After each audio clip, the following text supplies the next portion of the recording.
係啊，呢度啊，3死力4，哇！而家已經喘氣啦。No. 你體能真係好差喎，師兄。你唔接受現實，你唔接受我講嘅事實，你唔想聽我 telling real， 我可以唔講，可以唔教，因為而家呢個係你嘅 problem， 呢個係你而家有嘅問題。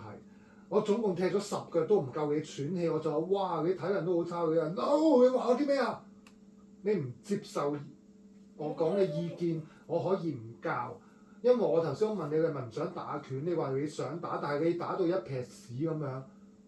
我就要話俾你聽有啲咩要改，你明白我嗬？你想我教你嘅時候，我話俾你聽有啲咩 problem 要改嘅時候，唔該你虛心啲，虛心即係岌頭。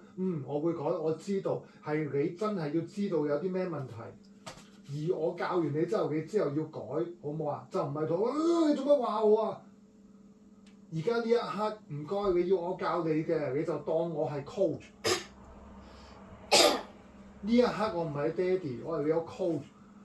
呢一刻啊，你平時去玩啊、打機啊，你有啲咩唔開心啊？你發我脾氣，我係你爹哋 ，OK fine，我俾你發下脾氣，因為大家咁嘅關係好啲。但係你 coach 你諗下，我教你嘢嘅時候，你平時去上 BJJ 嘅時候，你會唔會咁樣發你啲 coach 脾氣？你啲 coach 係咪今日教你 triangle？ 喂，triangle 唔啱嘅，應該咁樣講，你會有咩唔啱啊？可唔可以當翻我 coach 呢一刻？因為你話想學，唔係我逼你，我係咁問你。我今日我唔想教你拳嘅，因為係你同我講我想操拳，我話你真係想操，我先教你咯，好唔好啊？